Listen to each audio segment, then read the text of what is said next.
जय हिंद दोस्तों। आशा करता हूं कि आप सबका स्वास्थ्य अच्छा होगा और आप सबकी तैयारी अच्छे से चल रही होगी।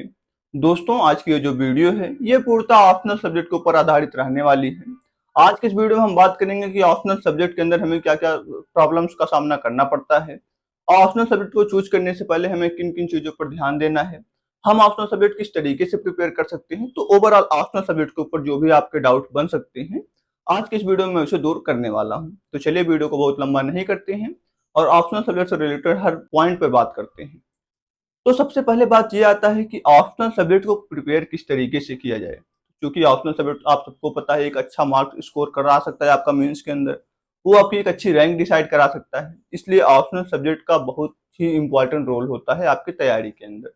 अगर आप ऑप्शनल सब्जेक्ट को अच्छे से प्रिपेयर नहीं करते हैं तो आपकी रैंक पीछे हो सकती है। कई बार ये होता है कि ऑप्शनल सब्जेक्ट की वजह से आपका सिलेक्शन नहीं हो पाता है। इसलिए आप ऑप्शनल सब्जेक्ट ऐसा चूज करें जिसमें आप एकदम कंफर्ट हो कि हाँ, इसमें मैं अच्छे से मार्क्स स्कोर कर सकता हूँ, उसको आप चूज करें। अभी हम बात अन्य मुद्दों पर भी करेंगे कि ऑप्शनल सब्जेक्ट चूज करने से पहले हमें किन किन चीजों पर ध्यान देना होता है, पर उससे पहले थोड़ा सा मैं इंपॉर्टेंट जो मुझे और लगता है उस पर बात करता हूँ। बात ये आती है कि ऑप्शनल सब्जेक्ट के लिए प्रिपेयर कैसे किया जाए, सेल्फ से किया जाए या फिर कोचिंग लिया जाए। तो देखिए, आप ऑप्शनल सब्जेक्ट के लिए सेल्फ से प्रिपेयर कर सकते हैं, परंतु जब आप सेल्फ से प्रिपेयर करते हैं तो आपको बहुत सारी प्रॉब्लम्स का सामना करना पड़ता है। आप बहुत अच्छे से प्रिपेयर नहीं कर पाते हैं, आप एक अच्छा मार्क्स स्कोर करने लायक प्रिपरेशन सेल्फ से नहीं कर पाएंगे। उसमें आपको एक्सपर्ट की गाइडेंस की आवश्यकता पड़ती ही पड़ती है। तो इसलिए आप बिल्कुल ये ना सोचें कि मैं इसके लिए सेल्फ से प्रिपेयर करूंगा। आप फाउंडेशन के लिए सेल्फ से प्रिपेयर कर सकते हैं, बट ऑप्शनल के लिए आपको कोचिंग लेने की आवश्यकता पड़ती है। इसलिए आप ऑप्शनल सब्जेक्ट के लिए कोचिंग ले ही लें तो ही आपके लिए सबसे अच्छा है, क्योंकि एक्सपर्ट गाइडेंस कोचिंग से बढ़िया और कोई नहीं दे सकता है। हो सकता है कि आपके घर में, परिवार में, रिश्तेदार में कोई हो तो उनसे आप ले सकते हैं गाइडेंस, बट अगर कोई ऐसा नहीं है तो आप कोचिंग जरूर ज्वाइन कर लें। बात यह आती है कि कोचिंग बहुत महंगी होती है, आपको 50, 60, 70 हजार रुपए में ऑप्शनल सब्जेक्ट की कोचिंग देखने को मिलती है। बट आजकल चीजें ऑनलाइन भी आ गई हैं और आपको अफोर्डेबल प्राइस पे भी मिल जाती हैं। जैसे कि ऑप्शनल सब्जेक्ट की बात आई और कोचिंग की बात आई तो मुझे PWL का एक ऑफर भी याद आ गया। पहले मैं आपको बता देता हूँ। दोस्तों, जैसा कि आप लोगों को पता है कि PWL ने कुछ दिन पहले ही सेलिब्रेट किया है प्रतिज्ञा दिवस विथ यूपीएससी के बिगेस्ट ऑफर, जो कि ऑलरेडी एंड हो चुके थे। बट फिर से स्टूडेंट की हैवी डिमांड पर ये ऑफर्स फिर से लाइव हो चुके हैं फॉर 5 डेज, जिसमें सारे यूपीएससी एस्पिरेंट अवेल कर सकते हैं up to 85% off on all UPSC courses. एक बार मैं आपको कोर्सेज के बारे में बताता हूँ। 2027 टारगेट ईयर वालों के लिए संकल्प 2027 Hindi English and pinnacle 2027 English सिर्फ 11,999 में। एंड 2026 टारगेट ईयर वालों के लिए है प्रहार Hindi English and Titan English online foundation batch सिर्फ 9,999 में। वहीं अगर आपके इनमें से कोई ऑप्शनल है तो सिर्फ 8,999 में आप इसके लाइव क्लास से अपना ऑप्शनल प्रिपेयर कर सकते हैं। अगर आप एक कॉलेज स्टूडेंट हैं तो आपके इन फ्यूचर को प्रोडक्टिव बनाने के लिए है यूपीएससी प्रारंभ 2028, जो कि एक 3 ईयर प्रोग्राम है जिसमें यूपीएससी की A to Z प्रिपरेशन के साथ फर्स्ट 2 ईयर्स में हार्ड एंड सॉफ्ट स्किल की क्लासेज के थ्रू आपको साइमल्टेनियसली स्किल कवरेज भी मिलेगा और इसमें मिलेगा आपको 51% का फ्लैट ऑफ। वहीं अगर अभी क्लास 12th पास किया है आपने तो आप इनके 2 ईयर या 3 ईयर फाउंडेशन के साथ इनके अवेलेबल डिग्री कोर्सेज जैसे कि BA, BBA, MA या MBA को भी स्पेशल प्राइस पर अवेल कर सकते हैं और अपनी यूपीएससी प्रिपरेशन और डिग्री कोर्सेज मंगलायतन या शारदा यूनिवर्सिटी के साथ एक साथ कंप्लीट कर सकते हैं। इसके अलावा अभी रिसेंटली ही इनका हाईएस्ट रिजल्ट प्रोड्यूसिंग बैच सृजन 2025 और 2026 एस्पिरेंट के लिए लॉन्च हुआ है। Srijan mains batch 2025 and Srijan prelims plus mains batch 2026। UPSC CSC 2024 में इनके सृजन बैच से अराउंड 190 स्टूडेंट का सिलेक्शन हुआ है। एंड प्रतिज्ञा दिवस में इनमें अप टू 60% तक का ऑफ भी आपको देखने को मिल जाएगा। तो इससे बेटर अपॉर्चुनिटी आपको बाद में देखने को नहीं मिलेगा, तो आप इस ऑफर को अभी अवेल कर सकते हैं। PWL is celebrating Pratigya Divas, the biggest UPSC festival with biggest offers. Use my coupon code EXTRADOSE and avail additional discount. For more details, visit the link as per the course you are interested in. तो ये अभी PWL का एक अच्छा offer चल रहा है, आप भी इसका फायदा उठा सकते हैं। हम बात करते हैं और पॉइंट पे कि हमें ऑप्शनल सब्जेक्ट चूज करने से पहले किन किन पॉइंट्स पर ध्यान देना चाहिए। तो जब भी आप ऑप्शनल सब्जेक्ट चूज करें तो सबसे पहले तो आप कोशिश ये करें कि जो भी आपने पहले से पढ़ रखा है, जो भी आपका ग्रेजुएशन में सब्जेक्ट रहा है, पोस्ट ग्रेजुएशन में सब्जेक्ट रहा है, आप उसको चूज करें। क्योंकि आप उसको चूज करेंगे तो कहीं ना कहीं आपके पास बेसिक आइडिया तो रहेगा उस सब्जेक्ट के बारे में। जो फाउंडेशन होता है वो तो आपका क्लियर रहेगा।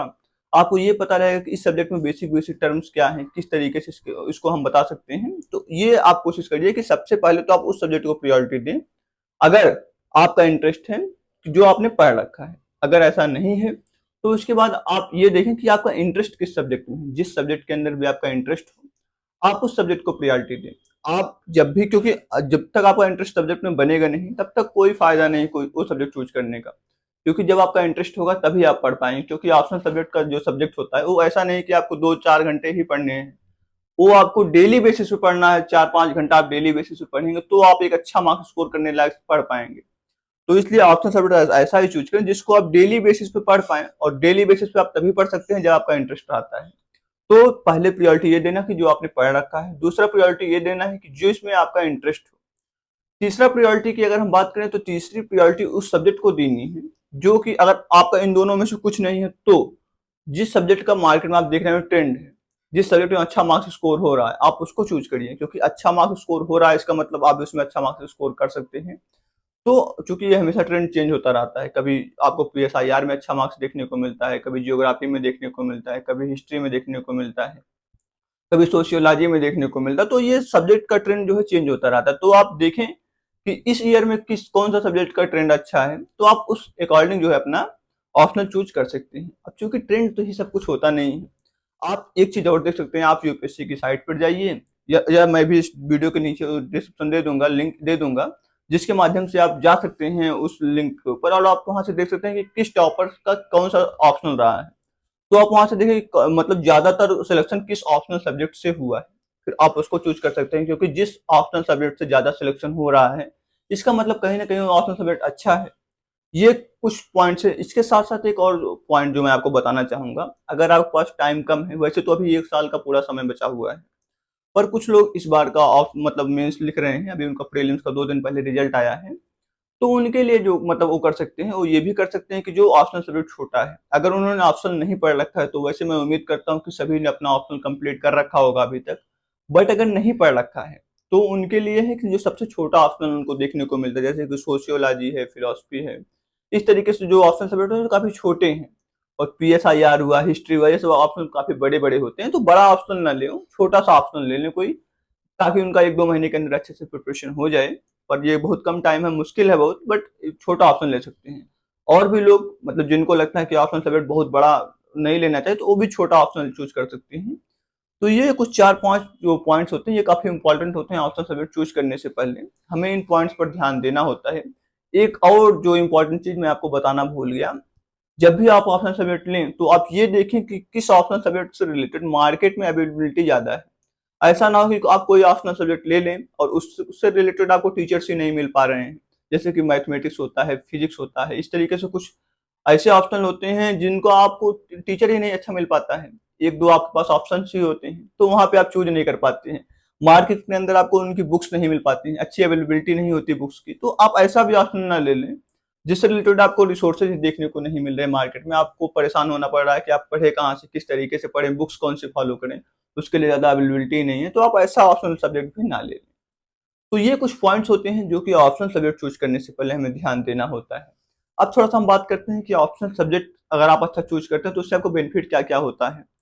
सबसे पहले तो अगर आप अच्छा ऑप्शनल सब्जेक्ट चूज करते हैं तो आप उसके अंदर मतलब अच्छा इन द सेंस कि जो आपके लिए सुटेबल हो, तो उसमें आप एक अच्छा मार्क्स स्कोर कर सकते हैं। अच्छा मार्क्स स्कोर आप अगर उसके अंदर करते हैं तो उससे आपकी एक अच्छी रैंक आ सकती है। आपका चांस बढ़ सकता है कि आप अगर मेंस लिख रहे हैं तो आप इंटरव्यू राउंड तक पहुंच जाएं और आप फाइनल लिस्ट में भी आ जाएं, क्योंकि आप ऑप्शनल के अंदर अच्छा मार्क्स स्कोर करेंगे तो कहीं ना कहीं आपका कट ऑफ के अंदर जो है वो अच्छा एक भूमिका निभाता है। तो ये हो सकता है। तीसरा ये कि जिस सब्जेक्ट को आप ऑप्शनल के तौर पर चूज कर रहे हैं उस पे आप बाद में जो है मास्टर्स भी कर सकते हैं, आप बाद में उसमें जो है ये भी कर सकते हैं, PhD कर सकते हैं। तो ये कुछ अच्छे टर्म्स होते हैं। अगर आप अच्छा ऑप्शनल सब्जेक्ट चूज करते हैं अपने अनुसार तो आप उसका बाद में बेनिफिट उठा सकते हैं, क्योंकि पढ़ाई लिखाई कभी वेस्ट नहीं जाती है। इसलिए आप जब भी ऑप्शनल चूज करें तो बहुत सारे पॉइंट्स पर ध्यान देना चाहिए, जैसा कि मैं आपको भी बता रहा हूँ। इसके साथ साथ अगर आपको ऑप्शनल सब्जेक्ट से रिलेटेड और भी विस्तार में गाइडेंस चाहिए तो नीचे मैं 1-2-3 वीडियो का लिंक दे दूंगा, जिसके अंदर हमने सिलेक्टेड कैंडिडेट से ऑप्शनल के बारे में विस्तार में बात किया है। हमने समझा है वहां पे कि किस तरीके से ऑप्शनल चूज करना है, ऑप्शनल से रिलेटेड क्या क्या प्रॉब्लम्स होती है, मतलब बहुत से जो मैंने आपको भी सब बताया वही सब के बारे में हमने उस वीडियो के अंदर बात किया है। तो अगर आपको मेरे ऊपर विश्वास नहीं हो रहा तो आप उस वीडियो को देख कर उन टॉपर्स, उन ऑफिसर के साथ गाइडेंस ले सकते हैं। बाकी आज के इस वीडियो में इतना ही था। मैंने एक जेन्युइन कोशिश किया है कि मैं आपको ऑप्शनल सब्जेक्ट से रिलेटेड काफी कुछ बता पाऊँ, समझा पाऊँ कि ऑप्शनल सब्जेक्ट किस तरीके से चूज करना है, ऑप्शनल सब्जेक्ट चूज करने से पहले किन किन पॉइंट्स पर ध्यान देना है, अगर आप अच्छा ऑप्शनल सब्जेक्ट चूज करते हैं तो उससे आपको बेनिफिट क्या क्या मिलता है। ये सारी चीजें कुछ इस प्रकार से थी। बाकी आज के इस वीडियो में इतना ही था। मिलते हैं नेक्स्ट वीडियो में, तब तक के लिए धन्यवाद।